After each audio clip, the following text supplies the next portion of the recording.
cadre de la modernisation des services d'état civil, les autorités locales du district de Rusizi suivent une formation sur l'utilisation du système NCI-CRVS et la gestion des données démographiques. L'objectif est de garantir des informations fiables avant le lancement de la carte d'identité électronique prévue pour fin juillet.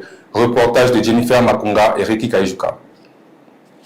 Les responsables des administrations locales du district de Rusizi participent à une série de formations consacrées à l'utilisation du système numérique NCI-CRVS destiné à améliorer la gestion de l'état civil et à renforcer l'efficacité des services rendus aux citoyens. Cette initiative s'inscrit dans les préparatifs du déploiement de la carte d'identité électronique au Rwanda. L'objectif est d'aider les citoyens à s'enregistrer à l'état civil afin qu'ils puissent obtenir une carte d'identité électronique. Pour cela, nous devons d'abord bien comprendre les difficultés auxquelles les citoyens font face, notamment les longs déplacements pour accéder à ces services. Désormais, les agents locaux sont là pour les accompagner et certains services seront disponibles sur place sans qu'ils aient besoin de se rendre au secteur. Elle vise notamment à assurer la fiabilité et l'actualisation des données démographiques qui serviront de base à la production de ces nouveaux documents d'identité. Parmi les participants, les autorités locales saluent une formation qui leur permettra de mieux répondre aux besoins des citoyens. Ces formations nous aident à éviter que les citoyens s'inquiètent trop en ce qui concerne l'état civil. Pour les étrangers aussi, il existe des moyens par lesquels nous pourrons les assister. Ce que nous leur demandons, c'est de fournir des informations complètes afin que nous puissions mieux les aider. Elle souligne que plusieurs services d'état civil seront désormais accessibles au niveau des cellules administratives, réduisant ainsi les déplacements et les délais de traitement. Les responsables administratifs formés estiment également que cette réforme facilitera l'accès des citoyens aux services publics et contribuera à une meilleure qualité des informations enregistrées dans les bases de données nationales. Ce qui est requis, c'est que la personne possède une carte d'identité ou au moins un numéro d'identification pour pouvoir être assisté. Les enfants doivent être enregistrés à l'état civil et correctement inscrits. C'est donc une bonne occasion pour chaque citoyen de corriger ses informations personnelles afin d'être bien préparé pour la prise de photos sans erreur. De son côté,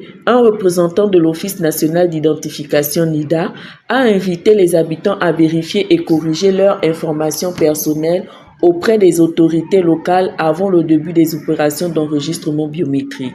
Selon lui, cette étape est essentielle pour garantir un processus rapide et sans erreur.